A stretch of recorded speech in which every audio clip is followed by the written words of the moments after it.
Hi, I'm Mr. Wahlberg, and I'm glad you're here. In our last class, we talked about the Articles of Confederation, their strengths and their weaknesses, but also about life in the Revolutionary Era and its strengths and its weaknesses. Today, we're going to talk about how that changes when the Articles are basically deemed to be too weak to rule over the country and a new proposal is set out. Turn with us now to those thrilling days of yesteryear, when out of the past come the thundering hoofbeats of Wahlberg's A-Push. History class rides again!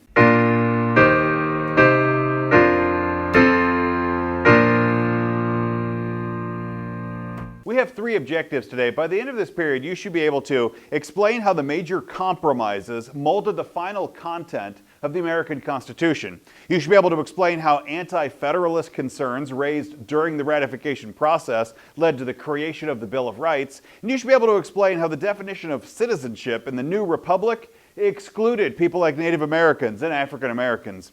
But let's begin in Roman numeral, 9? I think Roman numeral 9. Your notes may look different than mine do. But let's begin in the Roman numeral that starts with a new constitution, subpoint A. In May of 1787, delegates from every state except Rhode Island arrived in Philadelphia to the Constitutional Convention. Most of them were moneyed men, people of some means and influence, who supported the idea of a creditor's property rights being supported by a central government.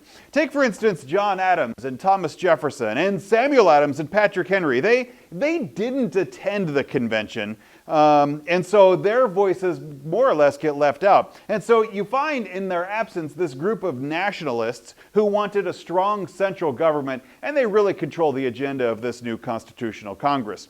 The delegates elected George Washington to be the presiding officer of this event, and to keep popular opposition from derailing any of the discussions, they also voted to deliberate in secret. So while they were having the conversations about the Constitution, those topics weren't going to get out and be leaked to the press. In fact, nobody was allowed to take notes, although James Madison took very careful notes. It was just sort of like his nature. He's a man of the details and likes to keep everything straight. But his detailed note-taking and involvement in the debates give us his title that he endures as the father of the Constitution. You see, the delegates decided not to revise the Articles of Confederation. They just, when it got down to it, realized that it was too great to revise them and it's better to just start over fresh. Instead, they considered Madison's Virginia Plan for Government. The Virginia Plan for Government, basically the delegates quickly agreed that this new constitution would exist, which would have three different branches of government, different than life under the Articles. There's only one branch of government. It's the legislature. Here there would be a legislature and an executive and a judiciary. Madison's plan favored a strong national authority. It called for a national government that would take its authority from the people itself. And they would also have direct power over them. So there's this relationship. The government gets power from the people, yet rules over the people. It also had a three-tier election system in which people would, really the only direct voting that people would do would be to elect people to the lower house of Congress. Today, what's the House of Representatives?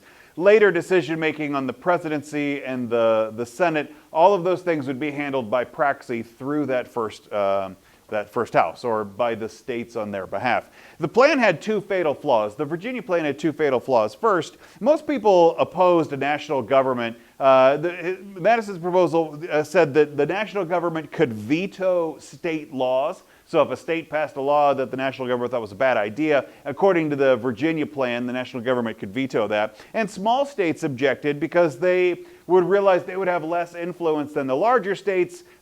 States like, Connecticut would always be outmatched by states like Virginia. And so at subpoint B, we see the balance between freedom and social order. The key to a stable, effective Republican government was finding a way to balance the competing claims of liberty and power. Political scientists often talk about this, that you want to give people freedom, but you also want to protect a well-ordered society and to keep security in the streets. And that's an uneasy tension between freedom and order. A compromise about the shape of Congress emerged from the debates over the Virginia plan and then a theoretical opposite, a New Jersey plan. The more populous states tended to support the Virginia plan. It had a two-house legislature, and a state's population determined the representation of both of those houses. Delegates from small states tend to advocate what we know as the New Jersey Plan. The New Jersey Plan strengthened the idea of a confederation. It gave it the power to raise revenue and control commerce and make binding requisition to the states. The New Jersey Plan preserved the states' control over their own laws, and it guaranteed their equality amongst the states. The New Jersey Plan had a one-house legislature, and each state got one vote in that one house. Delegates accepted the Great Compromise, and the Great Compromise basically takes the best parts of both of those plans. Then the Senate would seat 2 members from each state, sort of like the New Jersey Plan, and the House would be appointed based on population, sort of like the Virginia Plan. The Convention then vested the judicial powers of the United States into what was referred to as one Supreme Court, and they left the national legislature to decide on how lower courts would be done. If you read the Constitution today and you get down to Article 3, which is setting up the court system, it's fairly specific about how to run a Supreme Court, but kind of nebulous on the other details, believing this would be a legislative priority, not a constitutional issue. The convention didn't interfere with state-set voting requirements. The voting differences could be between the states. New Jersey could have one set of votes, one way of counting votes, or even who's eligible to vote. And Maryland and South Carolina might have entirely different systems as well. And they also placed the selection of the president in an electoral college chosen on a state-by-state basis. So individual voters wouldn't be voting for who's the president. The electoral college would do that. You might, here in Kansas, the lawmakers in Topeka would pick our electors to the electoral college. It wouldn't necessarily be individual voters who are making that move. Subpoint C. I want to talk about how the authority of this government would be carried out. And I want to introduce a term that might be a new term for you. It's called federalism. Federalism is the term for the relationship between the national government and the state governments. So that there is a division of power between a central government up top and also a lower governments that are running over the states, and that relationship is described by the word federalism. Here, we see the federalism is carried out as that states couldn't issue money anymore. There would be no more Bank of Pennsylvania issuing banknotes, issuing currency from Pennsylvania to do so. But here, the states couldn't issue the money. They also couldn't impair contracts. They couldn't get in the way of other people's couldn't interfere with interstate commerce. If Pennsylvania and Maryland had a business deal worked out, New York couldn't get in the middle of that interstate commerce. They also couldn't levy taxes on their own, but they did deal with other affairs such as education and law enforcement. So a state can't levy national taxes. They could on a local level do so, but they basically had their jurisdictions limited there. The Constitution was meant to be the supreme law of the land, and the national government held power over taxation and over military defense and over external commerce and the making of laws. All of those things would go through that top branch of the legislature. This separation of powers, that certain powers are held in the executive and some in the legislative and some in the judicial branch, that separation of powers is also referred to as the system of checks and balances, that each one of those branches will try to take control over the government and work in their strong interests, but each one would also be checked by the others, that Congress would always keep the president in check and that the Supreme Court would keep the Congress in check.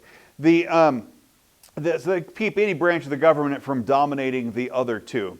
Subpoint D. In our last class, I told you that the constant context or the constant subtext of our class for the next few months is going to be slavery, and here we are in subpoint D approaching the debate over slavery, because slavery divided the delegates. Take, for instance, Governor Morris. Governor Morris, his name is Governor. I'm not talking about the governor of New York. His name is Governor. Governor Morris forced the debate over slavery by advocating things like the protection of property rights, but denying the legitimacy of feudal dues and slavery.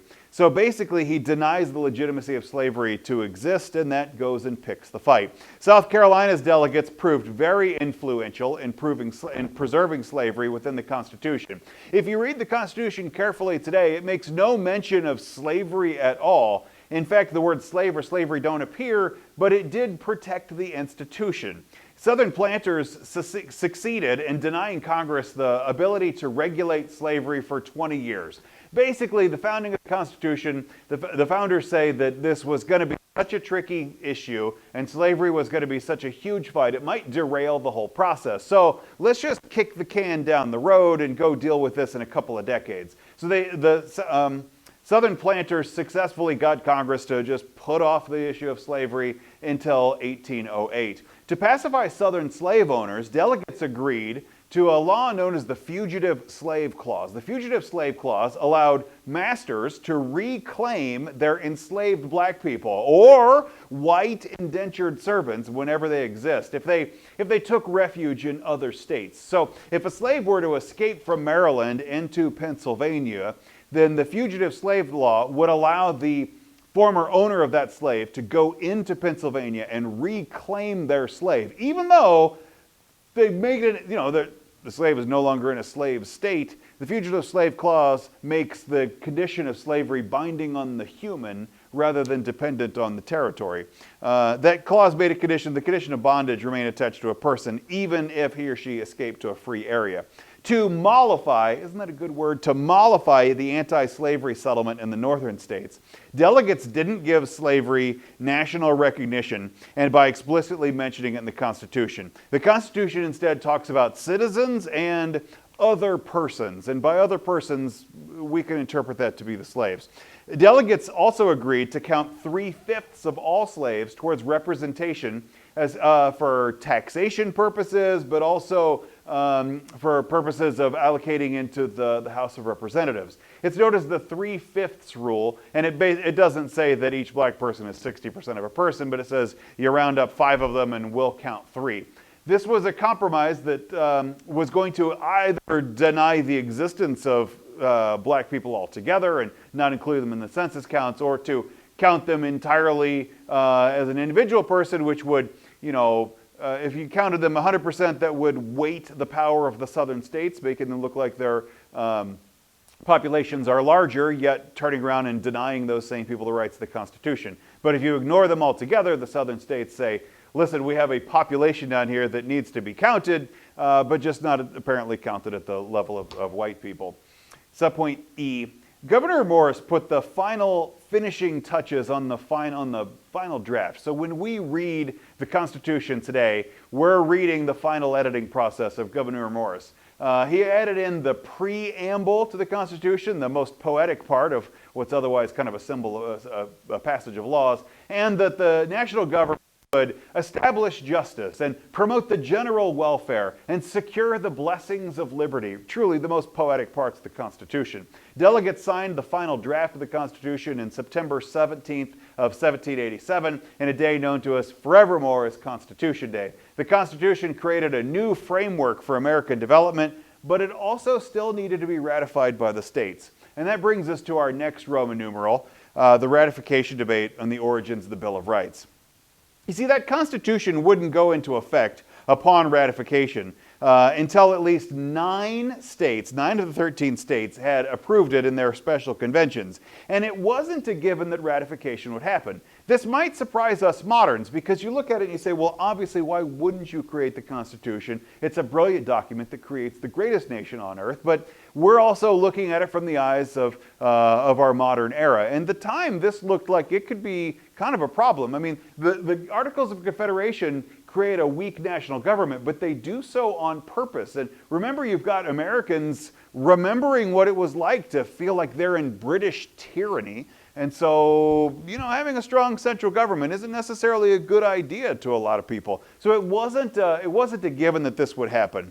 The nationalists began calling themselves Federalists, and that's a confusing term because federalism is about passing on power to the states, yet here we have the nationalists going for a strong national government, so it's a little bit of a confusing term. But nationalists began calling themselves the Federalists, and they launched a political campaign to support this new proposed Constitution. They would write pamphlets and they would write newspaper articles. On the other hand, you had the Anti-Federalists, and that's kind of an unfortunate name, but it's the name they took, the Anti-Federalists, who opposed this policy of the Constitution. They feared losing their power at the state level. They dreaded the rule by elites, and they pointed out that, this Constitution doesn't even say what people's rights there are. It gives a lot of rights to the government, but it doesn't give a lot of rights to the people, and it needed a Declaration of Rights. It's well-educated Americans with a traditional Republican outlook. They wanted the nation to remain a collection of small, sovereign republics tied together really only for trade and defense. More of a model of the Articles of Confederation that emphasized each state's individual rights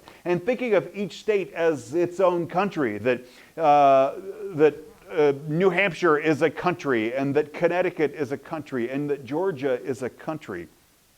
Subpoint B.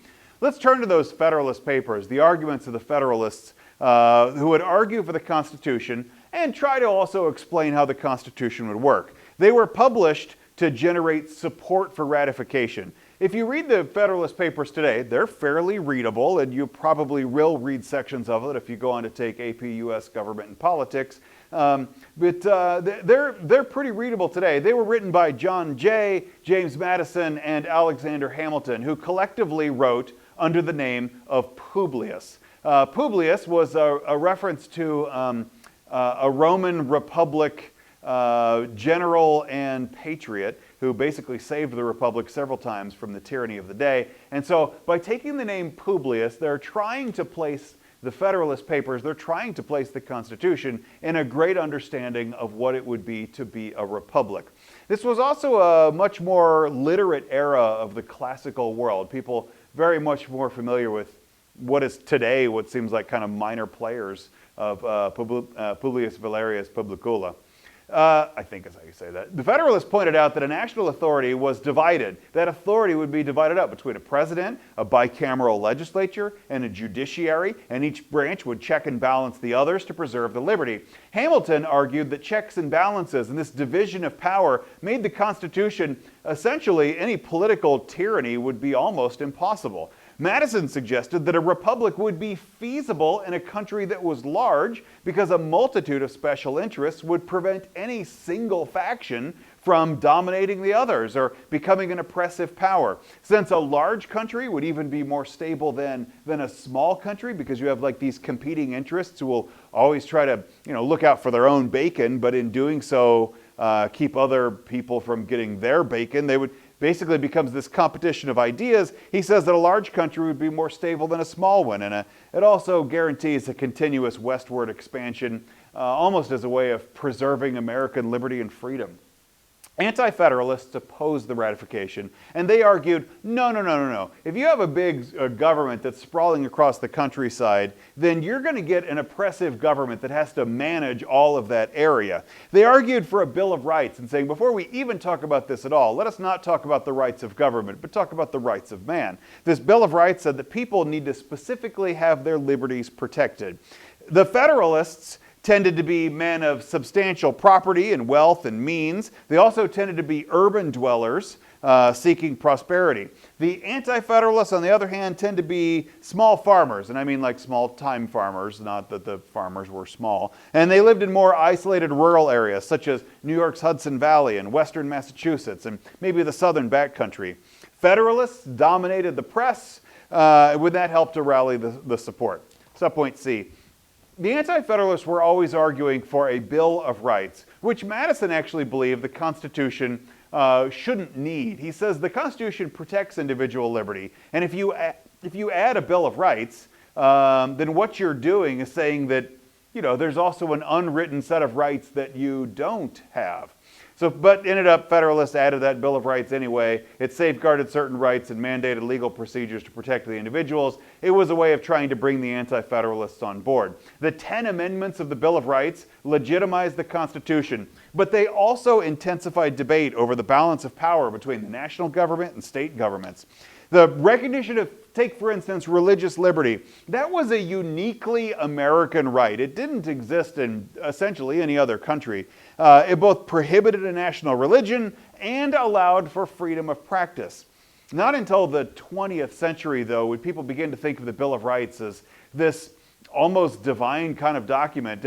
Today, the Bill of Rights is a revered set of truths that seems like every American would agree with. That is a fairly modern development of the 20th century. Among the most important rights were things like the freedom of speech and freedom of the press. They were the vital building blocks of the democratic process in the public sphere. It was seen as the rights that would protect all of the other rights. The Constitution, while it wasn't a foregone conclusion that it would win, did win quick ratification in a few states: Pennsylvania, Delaware, New Jersey, Georgia, and Connecticut. Soon after, Maryland, South Carolina, and New Hampshire would follow suit. After much debate, though, we've got a collection of some of the smaller states, but we need a couple of important pieces. And it wasn't really sure until Massachusetts, Virginia, and New York ratified the Constitution. And when they did so, that's the thing that got the Bill of Rights added together. But it's also the thing that made the Constitution politically viable, and this thing's going to be a going concern.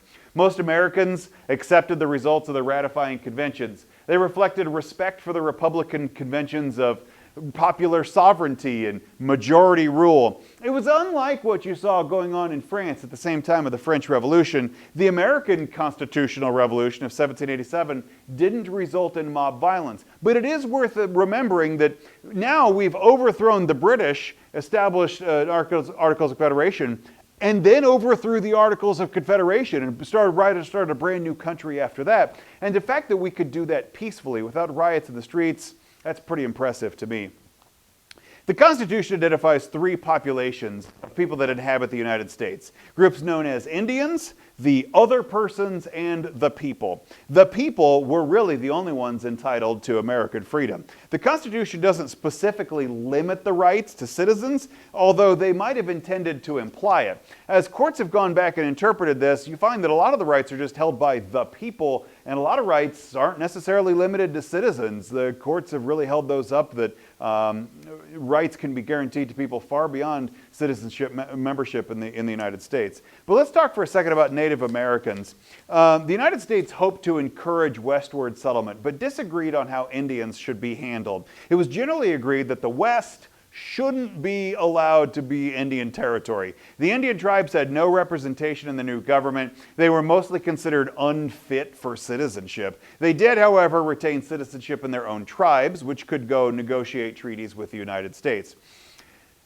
We also see some attempts at war and peace. Washington's Secretary of War tried to prevent warfare with the Indians and tried to continue to stabilize this new country. And that Secretary of War had mixed results. I want to talk about a couple of pieces of that. First one, the Battle of Fallen Timbers with the Miami Confederacy of the Ohio Valley in the 1790s. It killed hundreds of people, directly leading to the Treaty of Grenville in 1795.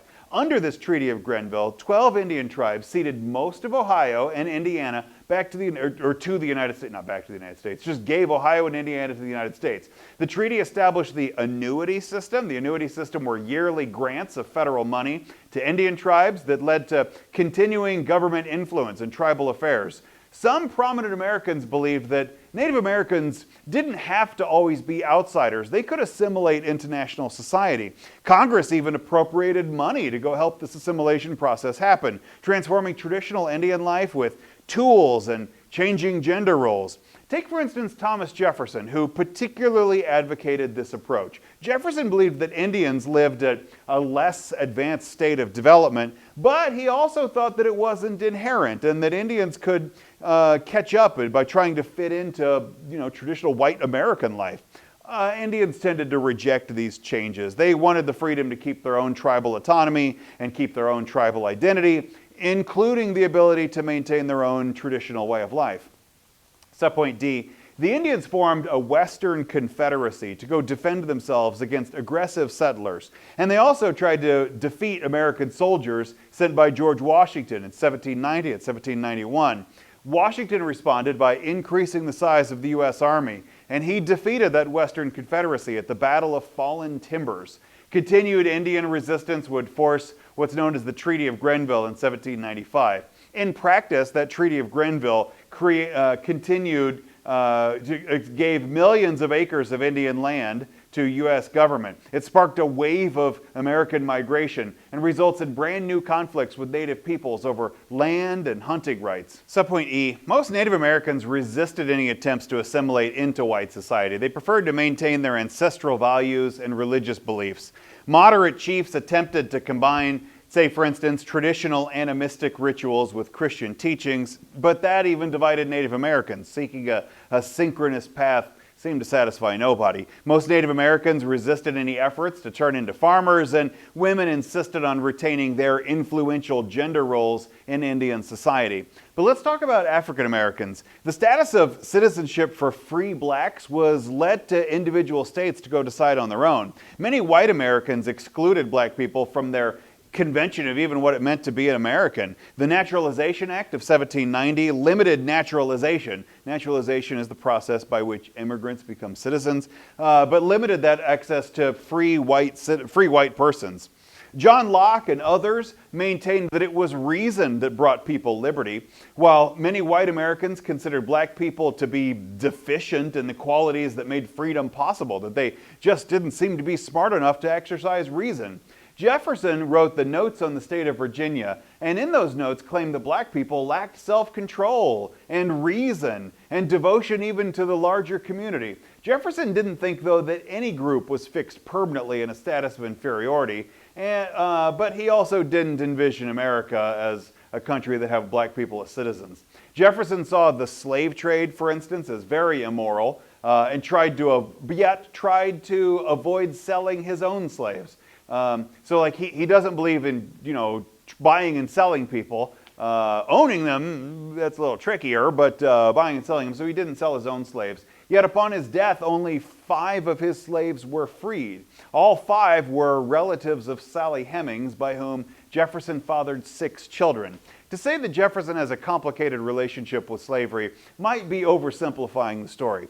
Subpoint G. After the era of the Revolution, a new idea grew up called Republican motherhood. It claimed that the main responsibilities of married women were to run the household and raise the children. Political leaders called on women to be Republican mothers who would rightly shape the character of American men. Republican motherhood gave a distinct sphere and responsibility to both the home and the community. At the beginning of the 19th century, at the beginning of the 1800s, the United States experienced a sharp decline in the birth rate. Whether that was from the migration of men, which left women without mates for life, or delayed marriage and childbirth, it limited the size of families and certainly changed the lives for women.